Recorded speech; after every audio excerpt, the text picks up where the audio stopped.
Why are you always making some kind of strange face? Because I have to lean forward to press the button, and therefore it's weird if I'm being all like whenever I press it. So I try to look dramatic. Hey kids, like and subscribe. Smash that notification. I don't care. Yeah. The thing is that, like, I'm always being told to, like, hit the notification bell, then I'll get notifications, but, like, I've never had a problem with something not showing up in my subscription feed. But maybe I just check, because I check it every morning, but, like, I'll put that in my... I don't believe I've ever said anything like that in any of my reviews. Yeah, Smash that like and subscribe button, it's your boy Omega. Oh god, I can't believe I did that. I just feel so awkward. I was doing the Doctor Strange. I would feel so awkward about self-promotion. I'm not good at it. Yeah, you have to be good at it these days. You don't have an option. Even like academics who have to like now pimp, like literally like pimp our research on Twitter. My supervisor was like, "No, I'll never do such a thing. If it's quality research, it'll be found by quality individuals. I'm not some kind of YouTuber." I mean,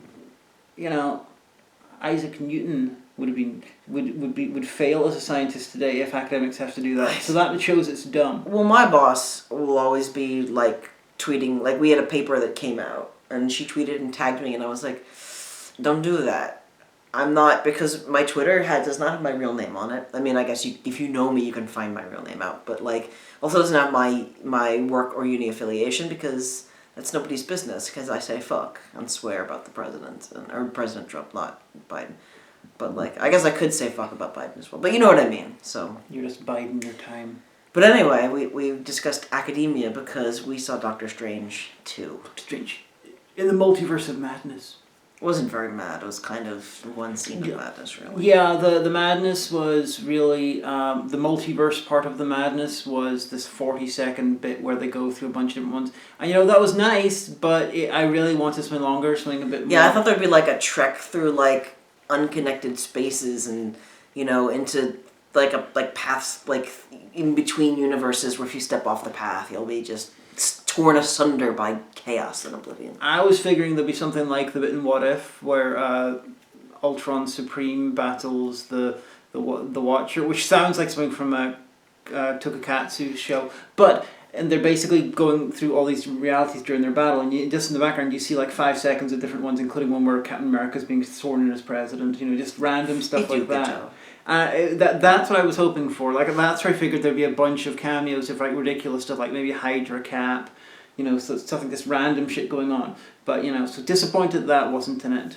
But overall, and the spoiler. I mean, it's been out for a while. I mean, yeah. So don't worry about that. Clicked on this, you know what you're getting. Yeah, chances are you've seen it already, or if not, you've heard all about it. We're not spoiler people, as we've said many times. So. I knew all the major twists and turns. So I was like, oh, that's interesting. I wonder how they're going to pull that off. Oh, okay, right. And I got the feeling that I liked this more than you did. Well, okay, I enjoyed it. I didn't think it was bad. But it felt... I don't know how to describe it. It felt like a long episode of Marvel. Like... Well, the Marvel films have always been a TV show made of movies. Yeah, but all right, here's the thing. All right, so... The first X-Files movie, okay, because I got super into the X-Files when I was in high school. I really enjoyed it, and I would that was my Friday. I would go downstairs and watch. They used to have I think it ran for 1 or 2 seasons. This show called Sightings, which was like bullshit, which ran right before X-Files, and then when Millennium started, Millennium had that time. I fucking love Millennium series 1 and 2. It's so damn good. I never got into Millennium because I really just couldn't. I don't like the main character. I was like, frankly, he was depressed. The Millennium and Lone Gunman are weird because they're 2 spin-offs of the X-Files and they're both better than the X-Files. Shut up, no. Don't speak this blasphemy. But no, so when the first movie came out, I was really stoked. I was like, oh, this is going to be great. We're going to fight the future together. And then it was just kind of like a long episode and you were like, oh. It's like Star Trek Generations. Yeah. Like I saw the second movie and I actually thought the second movie was a bit better. I can remember nothing about the second movie except thinking, oh, that was a bit better than the first movie. Oh, Billy Connolly's in that playing a priest who was he a pedophile? I can't remember. But Billy Connolly's in it. But yeah, so it was kind of like that. It was like, I don't know how to describe it. It reminded me of Shang-Chi and the Ten Rings more than it did of something like Doctor Strange 1. And then I thought to myself, is that because it's a sequel and not an origin story? I'm like, no, because... Winter Soldier wasn't an origin story. Neither was like Civil War. Like, I don't know. There was something, and we walked across the street to go to Lidl and buy some stuff before we went back.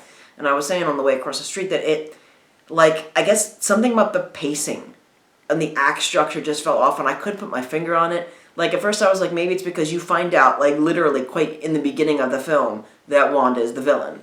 Because she's like, guess what? It's me, the villain. And Doctor Strange is like, oh, right enough, okay. Originally, there's a deleted scene that revealed it even earlier. Originally, she was going to, Mordo from the first Doctor Strange was going to basically attack her in like a pre-credit sequence or something, and she was just going to behead him.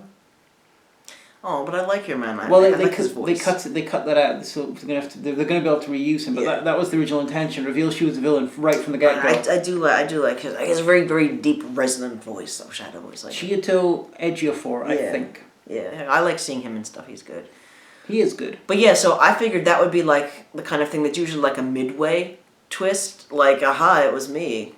I was the bad guy all along to make the meme. But yeah, I don't know. It just like when we were at the climax, I was like, are we at the climax now? I guess we must be. Okay, yeah.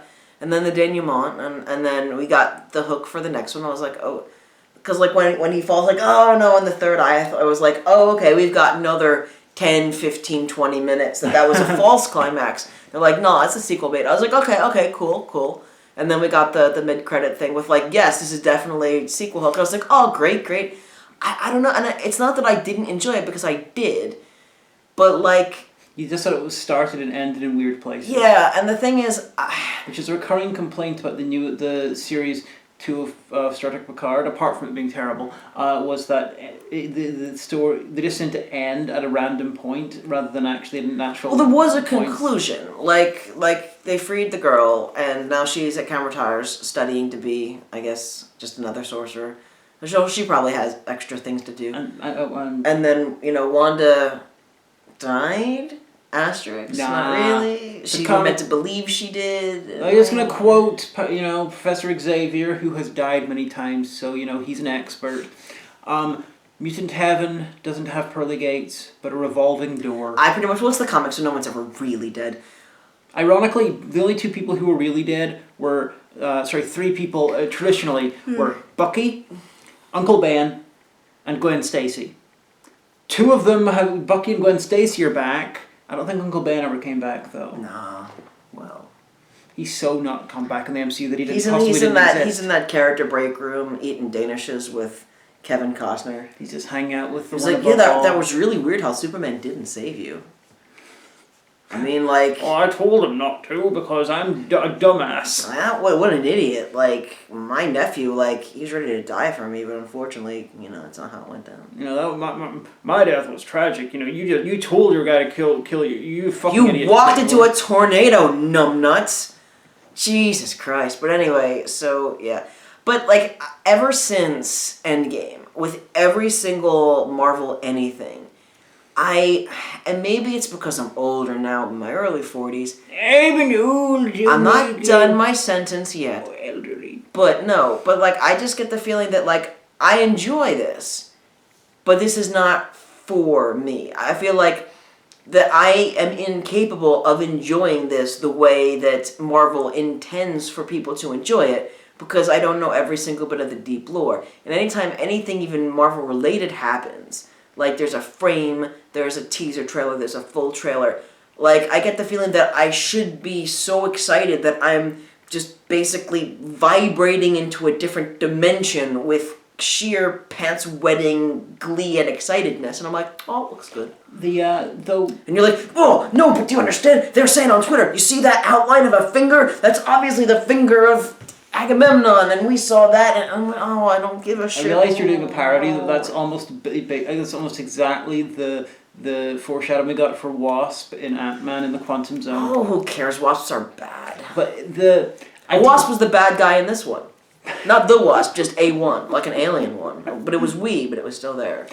I seem to recall you're feeling, acting and possibly feeling like this is a new way of feeling about the show. But I recall you having very similar opinions about the Marvel films from day one. Well, yeah, because I was thinking back to the thing was with the Avengers movie. I hadn't seen any of the prequels. Yeah, so I didn't have context for who these people were. And you I didn't was give a like, crap I about don't Thanos care. and everything. And Yeah, and I was like, who the fuck is Grape Ape over there? Yeah. So you're basically on the same level you usually are. Yeah, but I reset, because basically they leveled up. So I'm like, okay, now I know who these people are. All right, now I know why this all makes sense. I still am not like, people are like, no, but don't you see that she's wearing the colors that she wore in the What If the band edition that had a tit, and I don't care. Like, I like that Bruce Campbell is now the new Stan Lee cameo. It's always nice to see him. It's like a ray of sunshine on a cloudy day. Well, he's in every Sam Raimi film. I didn't spot... they're friends. I didn't spot the classic. Bring Joxer into the MCU, cowards. I think Ted Raimi would make a fantastic Mr. Fantastic. I'm so face blind, I had to ask. I was like, who's playing Mr. Fantastic, or is that just Miles Teller with facial hair and he's older now? I was like, no, it's the guy from the American Office. I liked your woman, Maria Rambeau. I liked her as new Captain Marvel and the Illuminati. Liked Peggy Carter as Captain America. Captain Carter. Yeah. Yeah, and there's talk about her getting a miniseries. That'd be Fine cool. With that, happy with that. She's awesome. Although I have a friend who would be really pleased about that. it does kind of mean there's probably, if she does get it, there's probably less chance for Captain Britain. Nobody cares about Captain Britain. I love Captain Britain. No. Brian Braddock's awesome. His sister Psylocke. Colonizer. It's great. Send him to Wakanda. They'll give him they'll clean his clock. They'll arrange his military mustache. He doesn't have one. Yeah, well, all he's clean shaven. Oh no, bucking centuries of English military tradition, not having a fine plumage. He's not military. Captain Britain. He's not military. He got his powers from like Arthurian legend. Oh, that's not as fun. Yeah, I like full on Arthurian. You're thinking about Union Jack. Oh, obviously, yes, of course. Union Jack was World War One. I don't know. His son fought. Tell me all of these. He fought in World War Two. He punched Magneto in the nuts. He was very old and he died, and his son then took over his job in World War Two. His son, who was one of Captain America's commandos in First Avenger. And now his grandson's a fucking Brexiteer. No. Just goes to show. No, there were the two of them, and the third Union Jack was this working class guy from Sheffield. He joined UKIP. No. They just run around and shoot they fight vampires while being a Union Jack ninja. That's what they do. I'd love to see a period World War One Union Jack film. That would be great. Yeah, that would be pretty cool. I was actually an MCU Kingsman, but MCU. I was actually, and I remember saying this in our Wonder Woman vlog, is I like World War One as a setting.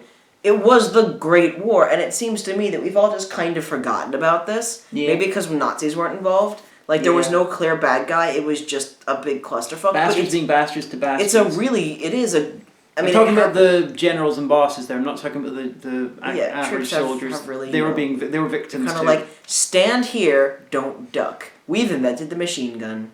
Yeah. Have fun with that. But anyway, so I liked Elizabeth Olsen. I think she's a good actress. She's probably pretty glad that Scarlet Witch's whole, cycle of mourning is over, because, I feel like she probably had to have, very specialist eye care to make herself look like it had to take a toll making herself look like she's just about to cry constantly. I was thinking about that. I was like, her eyes must be so irritated by the end of shooting every day. She must have to have, I think about shit like this because usually, if I get distracted, it's by the scenery and by the set design, but also the fact that, that hurts my head in Marvel films, because knowing that, every single thing is some kind of secret Easter egg or throwback, and it makes my head hurt. I liked the raininess of her, escaping the mirror dimension by coming out of reflections and stuff. That was a really neat sequence. She's like, you fucking what?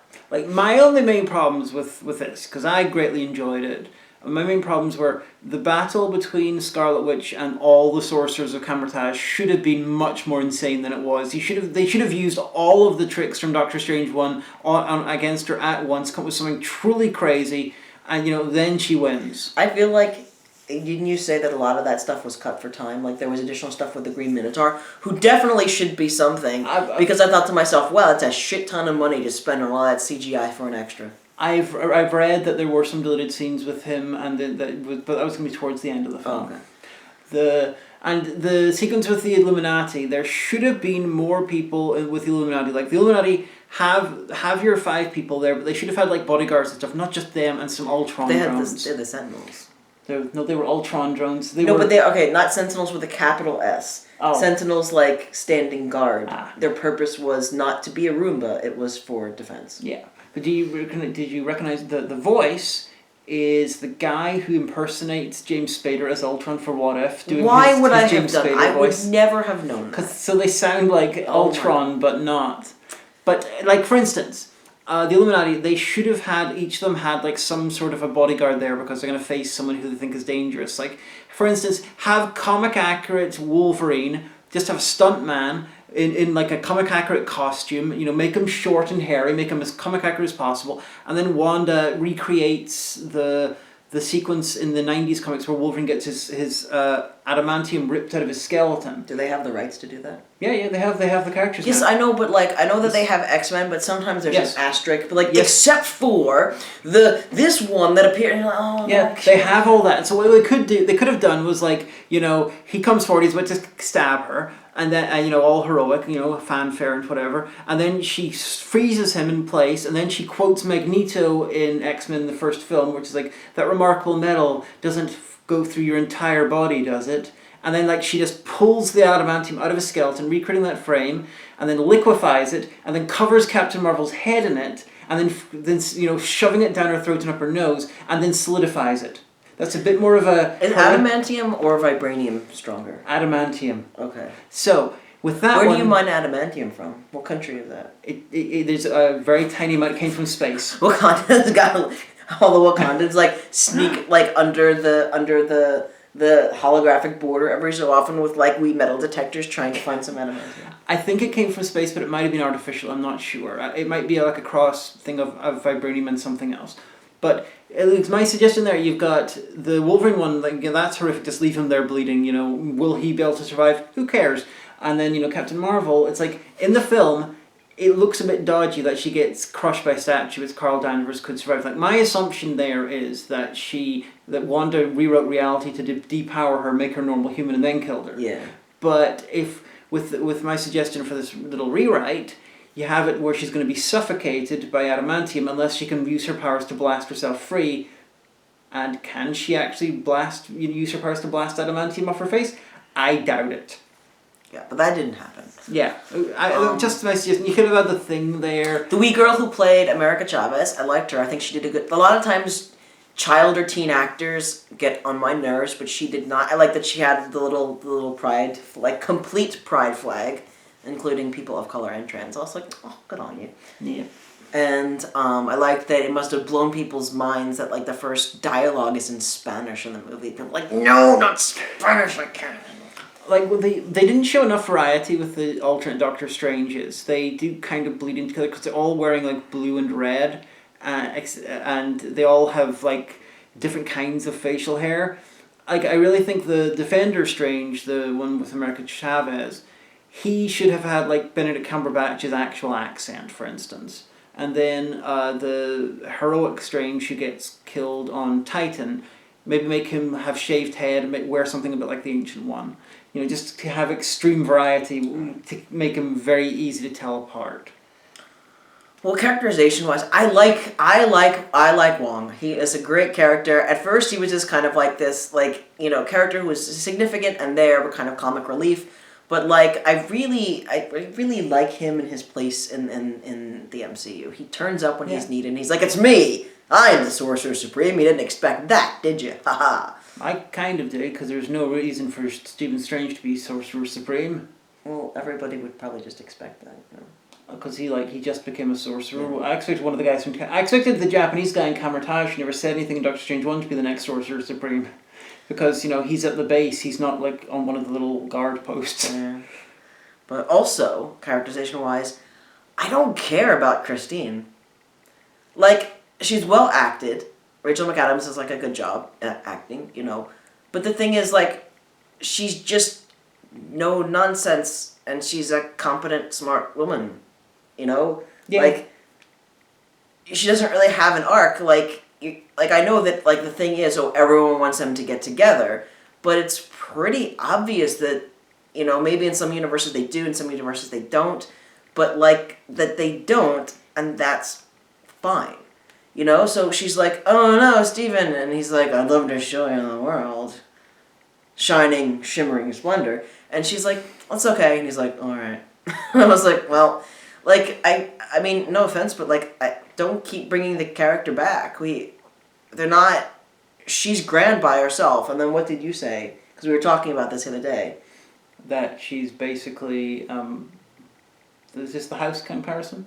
No. Like you said that sometimes in the comics that she is a superhero. Oh yeah, not a superhero, but she's night nurse. And I said that sounds like some kind of over-the-counter remedy for like cold and flu-like symptoms. Like, you know what it is? It sounds like something that would be sold under like its actual patent name or like name brand in the States, like something like Vicks Vapor Rub or something, and they come over here, you know, to Ireland and the British Isles and everything, and you're like, oh, chesty cough, and then you know, something like your dad or something, like, well, you need to go to the pharmacy or the chemist and get yourself some night nurse. That's my imitation of my father-in-law's accent. And I'd be like, but no, I think I'll just get, like, an actual over-the-counter. No, see, because here's Night Nurse, and here's the illustration, the original one from 1937. And then, like, I'd look at the thing and be like, this is just menthol. It's Vicks Vapor. No, actually Night Nurse during the Second World War. It's Night Nurse predates Vicks Vapor Rub, probably. It just sounds like a product. Or, like... You know, like... She's not even a superhero. She helped superheroes out when they were out in patrol and stuff, and then they talking about the night nurse. She should have a musical. That would be a great, like, or a TV show about, you know, that would be a great sitcom. She's a doctor anyway. But yeah, they took the character and they adapted her into Christine Palmer in Doctor Strange. Or that would be a euphemism if, like, you're getting a back alley abortion. I'll try to give a comment. Oh, go on. The other character adapted into was the one from the Netflix shows, played by the lady who's playing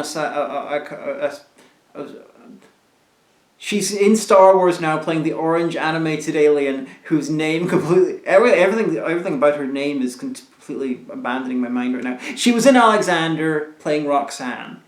Okay. But what else can I say? I mean, it was pretty. Well, as I always say, it looks good, but what doesn't these days?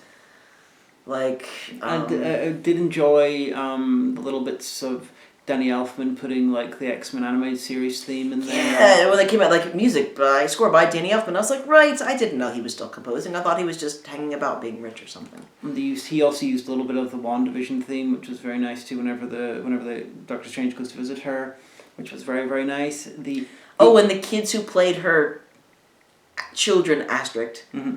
They did a good job. Again, those are the kids in WandaVision. Well, yeah, I know. Oh, I didn't. You've never seen WandaVision? Well, no, I knew, but here's the thing: why would they recast? Because they actually recast during WandaVision like twice because they grew from like babies to that age. Well, yeah, obviously you can't blame them, but like I figured. So because I recognize them from bits that I've seen of like. There was talk, people being all wondering whether they will recast to make them slightly older again because they've done it before. True, but anyway, they did a good job. Again, one of the worst things is bad child actors. Oh yeah, those kids are great. The one with I think someone with the shorter hair was in The House on Haunted Hill, not House on Hill, The Haunting of Hill House on Netflix. Oh.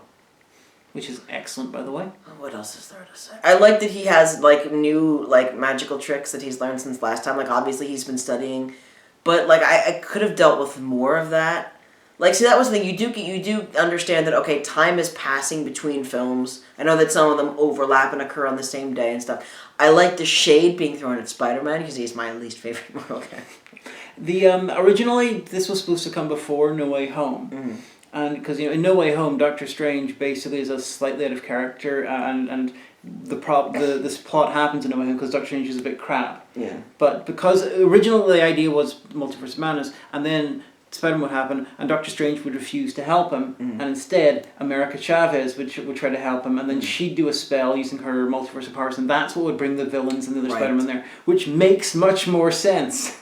But they had to rearrange stuff because of COVID. Yeah, well, it is what it is. But yeah. And I was thinking like, oh, there's this big beholder in New York City. I'm like, someone should probably tell the Avengers they're dead or gone or old or off the world. Yeah, I think Black Widow's dead. Hawkeye is retired on his farm. Captain America's old. Falcon and the Winter Soldier are around. Thor's gone. Where's Hulk right now? He's as Bruce. He's back being Bruce Banner, doing all science stuff, science bro Is he stuff. not Professor Hulk still? No, he became for his Shang-Chi post bit. He was human again. Oh right, yeah. That's probably going to be explained in She-Hulk. Yeah, because we see him as Professor Hulk in She-Hulk. Yeah, he was both. He was also human in She-Hulk trailer as well. Oh, okay. So they're probably going to explain. I like Mark Ruffalo. He seems like he's a good egg. He's always tweeting about environmental causes on Twitter. And I'm like, good job. I assume he's just off being a science bro. Yeah. No, he's not a science bro. No, he's science. a bro. The science bros. That's what you would call. Yeah, I did call. Yeah, but like Evan Stark, you called them the science yeah, but bros. Stark's dead now, so he doesn't really have any bro bits. He's probably just kind of like he's probably on Discord talking to people. Like he doesn't tell them that he's Banner or Hulk. He just like he's like, I was like, no, really. Tell me more about the Final Fantasy VII remake. Is it worth it? He probably like watches like videos about adaptability in video games. So like he's like, oh no, my big Hulk hands can't hold the PlayStation 5 controller. It's like this big. I have to be like. He's like, maybe I can get Ant-Man to come and press the buttons for me. Ant-Man could have helped, but he was on their side of the country because he's in San Francisco. He probably would have too many witty quips. He wouldn't be greatly useful for that because he could be Giant Man and then he would only be up and about for about a minute because he collapses after all because it takes a lot out of him. If he was Giant Man and he was quick enough, he could maybe have torn the eye out, but I don't think he would have been very much help. He's like, I can help. Let me quickly, call my sidekick, the Turf. That was good. I thought of that about a minute ago. How about if they get Ant-Man, like chuck him in, and then he climbs inside like the monster, and then he goes into Giant Man, and then explodes it. Wanda would know. She would sense. Yeah, she wouldn't be too happy about that. But yeah, I don't know. Just there's something weird about the pacing. There wasn't. I mean, I know that not everything can have world bending stakes, and this kind of did have world bending stakes, kind of a bit. I don't know. Other worlds. It just kind of felt that there was a lot missing, but I can't put my finger on what. Wow. Because technically, it was just as the same as the Black Widow movie, and Shang-Chi. I don't know. I just. Well, I enjoyed it a lot. No, I'm not saying I didn't enjoy it. I just something felt missing. I kept feeling I should be enjoying this more. I really enjoyed the first one because my PhD supervisor looks a lot like Benedict Cumberbatch. And so I was just he's so smart and intelligent. If I was in the MCU because I'm doing a PhD, I'd definitely be like Doctor Strange, not fat, short, little psychologist. But this time I was kind of just it's a good movie, but I wasn't I can't wait to see this again. Well, I have a tendency to enjoy all the MCU films as they are variations on a theme, but it's a theme I enjoy and I like the different takes. Even the TV shows, although occasionally they really fuck me off, but oh well, I vent about that. I mean, I saw most of the first season of Loki. Mostly because I like Owen Wilson. I got pissed off. I'm glad he's doing well. I got pissed off at the queer bidding about that one. I really feel like there wasn't. They were never going to get together. No, the queer baiting was that they made a big hurrah in the advertising about him being sort of gender fluid and being bisexual, but the bisexual thing was just mentioned, given literal lip service in one minor scene that can easily be cut out, and then the bit where they're like, he's gender fluid, and then they have Loki meets all the other Lokis, and none of them have ever met a female Loki. So I'm like, hella gender fluid there. Oh. And it was just... I thought you meant between Mobius and no. And Loki. I was like, I got no kind of sexual or romantic tension between the two of those. No, definitely not that. Someone probably ships it anyway. It was more just a cynical way that the show did things and tried to get harassed for not doing shit, and it really irritated me. Especially they made what do you expect from Disney though? They made Sylvie the Lady Loki. I liked her. She was good. Instead of doing the character as the divergence point was that she was trans, which would have made sense. Mm. They made her more metaphorically trans than actually trans, which is yet more sort of queer baiting. That's true, but at the same time, like every time they're like Disney does a diversity thing, like no, it doesn't. What are you talking about? And I got pissed, and I got very, very, very pissed off at the people who happily accepted these crumbs, and I'm like, demand fucking better. Don't be happy with this. But like, what do you expect though? They went up. They got a pander, and they got a pander to China, and like. So when everyone's like, "Oh, the first gay thing in Disney," I'm like, "No, it's not. Don't believe it. I mean, they're slowly getting there, but it's like, well, don't give them credit for doing less than the bare minimum. Do you know what was quite diverse on purpose, and he loudly defends it? Chuck Wendig's Star Wars novels are, there's like gay and lesbian and intersex and all sorts of people. That's cool. And he said, and I'll do it again. And then he got fired from Disney because trolls attacked him. But... Oh, well. But, guess who just tweeted about his book? Mm-hmm. His One Wanderers that came out during the pandemic? Mm-hmm. Hideo Kojima. Oh. Was like... What tweeted was like, I am fed up with books about plagues and pandemics, but someone recommended this. So-and-so son recommended this to me by Chuck Wendig, and it's really, really good. And then, like, Chuck Wendig retweeted it, like... And I was like, oh, wow. That's so good. Good for you. Chuck Wendig did the voice of Nien Nunb in the Oral Knots version of Star Wars Return of the Jedi. Oh, that's cool. Yeah. I've followed him for many years on social media. I think he's good crack. Yeah, he got some witticisms with the guy voicing Lando, in the Millennium Falcon where they were being chased through the space cops. Yeah, 31 minutes, so it'll... Yeah, we should wrap this up. But go see it because it's good. It is good. There's probably something wrong with me that I was like, no. Why am I not enjoying this as much as I should? Apart from everything else, honey, Am I depressed? This is the first time we've been in a cinema since the start of the And let me pandemic. just tell you what, okay, the last film that I saw in the cinema was Birds of Prey. We went when we were in England, literally a month before Fantasy COVID. Island? I didn't see Fantasy Okay, Island. I was there. So we went to see it with, it was Ashens Film Brain and Ashens and, was Maggie with us? Or did we see her earlier on in the day? We saw it very late at night. Yeah. So I think Maggie was. Okay, yeah, so the whole bunch of us. And so that was the last film, and so we went to go see it, and there was a toddler, there was a 3-year-old, okay? And this is 12 rated, and like there's a part where like one of the doctor trainers gets fucking impaled, and you see everything. And like big eyes getting ripped out. So this 3-year-old who had a thick, wet, tubercular cough, and coughing like little kids go, we got up and moved, because it was mostly an empty theater. And like, we did it on purpose. Like I said, like, okay, as soon as the trailers start, we're moving. Yeah. And I'm just like, and we had the really thick, like, make a seal kind of mask, so we're probably grand, but Jesus Christ, dude. Yeah, because, we've both avoided COVID thus far, and we'd like to continue avoiding COVID. Aye. But anyway, go see it, or wait or if you're immunocompromised or just can't be arsed, just wait for Disney Plus. It'll be on soon. I think it'll be on Disney Plus in like a month. 5 hours, probably. I reckon it'll be on in less than a month. Yeah. The DVD will be a little bit later. But yeah.